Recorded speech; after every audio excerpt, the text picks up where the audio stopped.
ನಾನು 1920ರ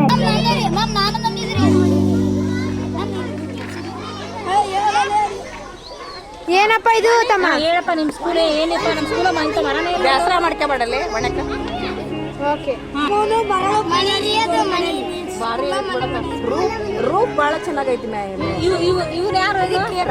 ರಂಜಿತ್ ಇವನು. ರಂಜಿತ್ ರೂಪ್ ಬಹಳ ಚೆನ್ನಾಗೈತಿ. ರೂಪ್ ಫುಲ್ ಮನೆ